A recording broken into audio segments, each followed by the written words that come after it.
Hey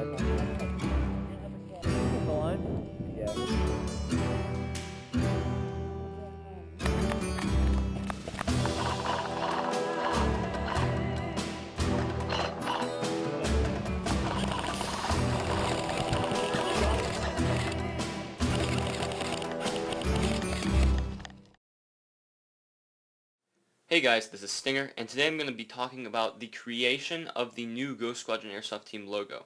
I used a program called Adobe Illustrator, which allows you to make vector graphics, and we'll talk more about that later, but right now we are on my computer, as you can see here. And this is Adobe Illustrator, and it's a very advanced computer drawing tool, basically. And we'll open up the logo right here, and this is it. So these are my layers. This is my layers panel here, and the artboard is basically like your workspace. The artboard that you see here is just this big white box, and the layers are essentially all the different pieces of what I made. So down here I have the original logo, just for reference. This is the original logo, which I made in Adobe Photoshop, and it is not a vector graphic, and actually it's rather messed up because I was doing some things with it. And I just used this sort of as a reference while I was creating the new logo, but you can still see it's very different from what it previously was. It was just a basic reference just to get down the rough shape of some things inside of Adobe Illustrator. So that's why that is in there. The primary element is of course the skull, which is broken down further into all these other things that I have drawn here. So the skull has the cranium, which is this top piece here. I'll highlight it for you right there.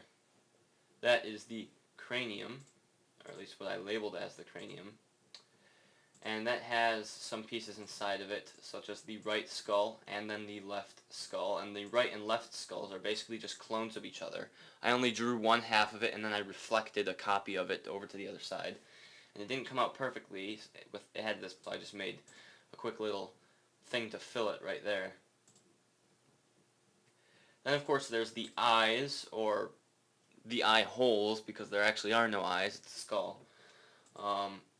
And just like the cranium, I made just one of the eye holes, and then I made a copy of it and reflected that over, instead of just drawing two, and that way it's symmetrical, and that way I save a lot of time by doing that. The nose is very, very simple. It's basically just a heart.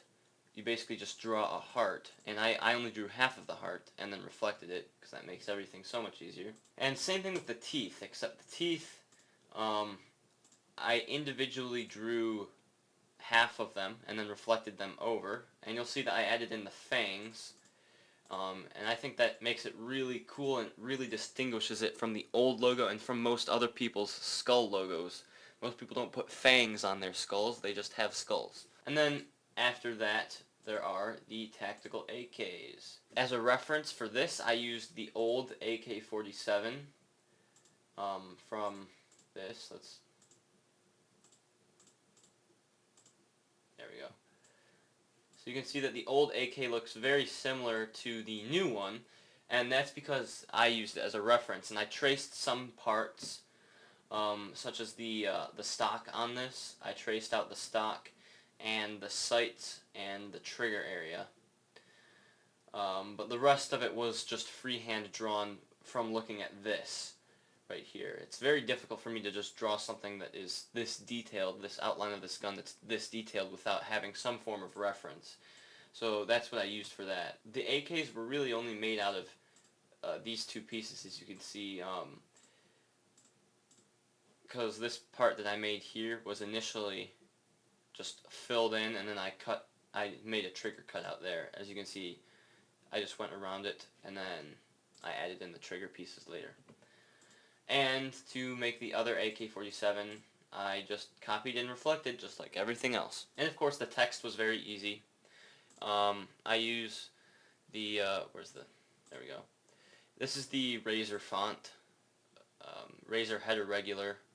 It's a download font. You have to download it from online. It's a free It's a copyright-free font, and I use it for tons of stuff. I use it in my videos. I use it for making my video thumbnails in Adobe Photoshop, and of course I've used it in this. So I told you guys that I was going to tell you about vectors, and that's because vectors were a very important part in making this. So this is the old logo with a ton of additions on it, and I never actually really put this logo into use, this version of it. You can see it's got all this what I called shredding occurring to it, where it was just kind of falling apart, and it made for a really cool effect. So here we have the original one that I made a long time ago. It was 2 or 3 years ago. And I made this using Adobe Photoshop Elements 10, and what I have open right now is Adobe Photoshop CC. And this is not Elements, this is Creative Cloud. This is the full professional version, but it's not what I had when I made it. And I made this by compositing different elements together. Basically, I took a skull from online, a copyright-free image of a skull, and I selected it out of the image that was already in, and put it into here. Same thing with the guns. I made a gradient for the background, which is not very difficult to do. And after that, I just made the text.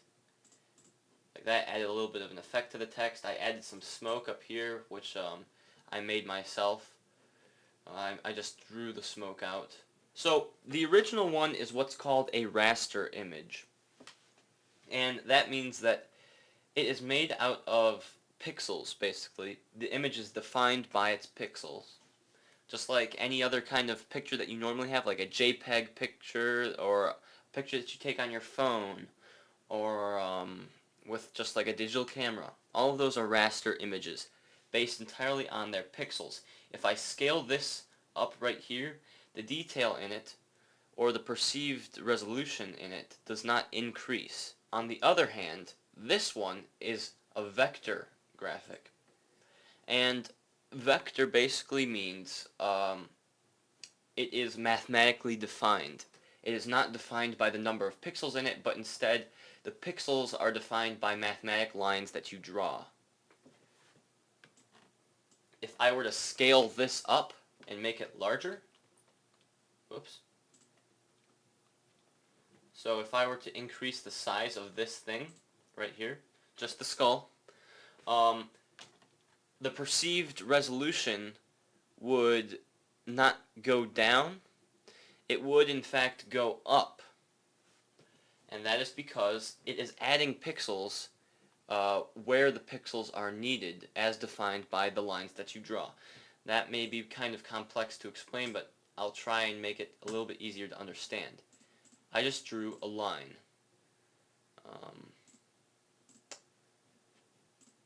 See, I just have this line. I can stretch it, but the line's not made out of pixels. It's like a geometric line.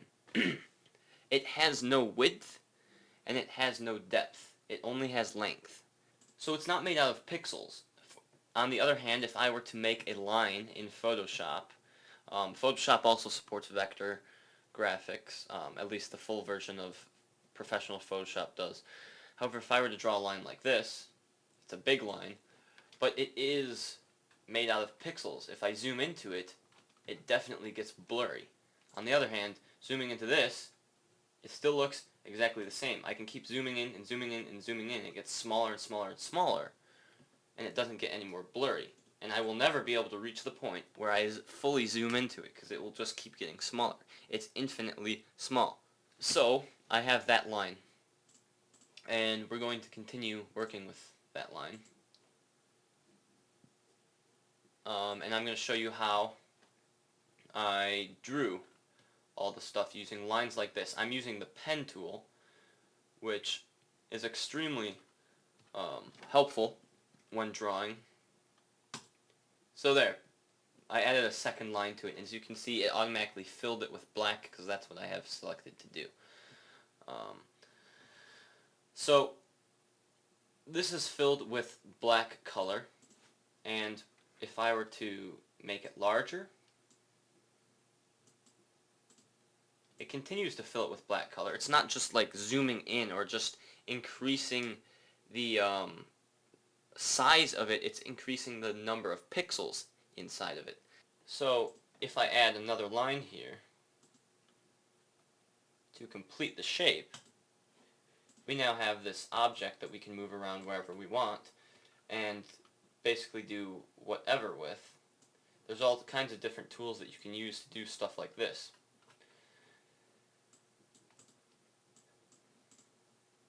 So that's essentially how I made all the shapes. And you may be wondering, what is the advantage of a vector graphic over a raster graphic?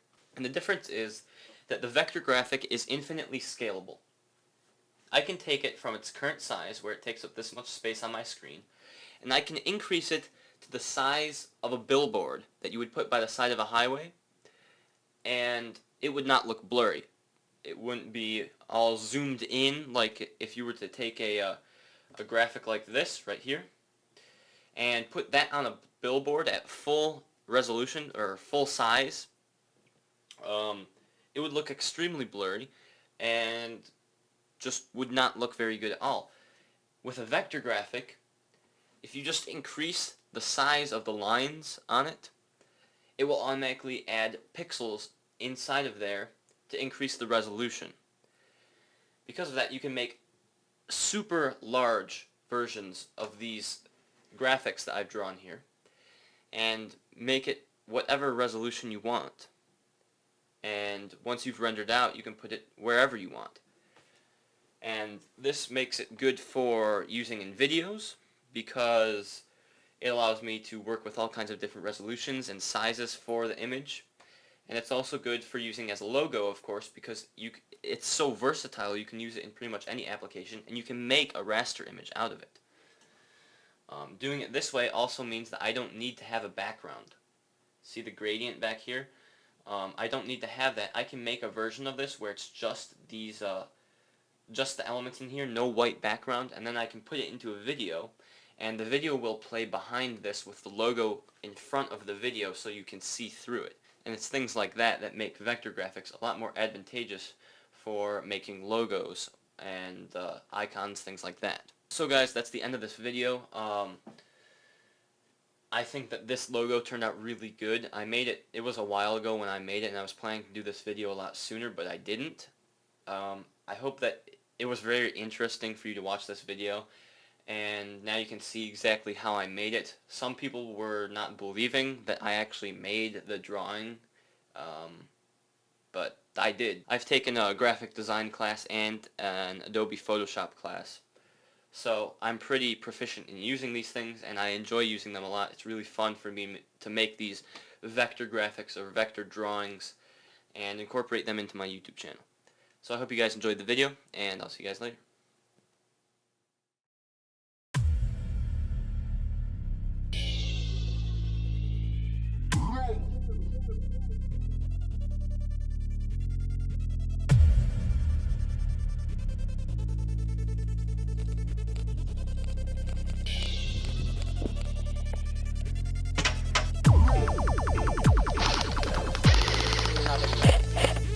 Like there and there.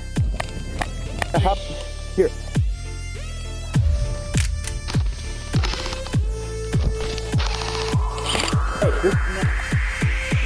Hey, this. Set up. We got it! Yay! Go, go! There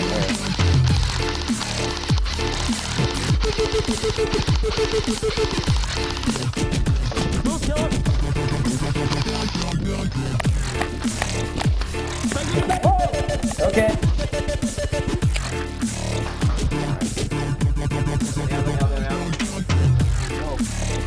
Stay.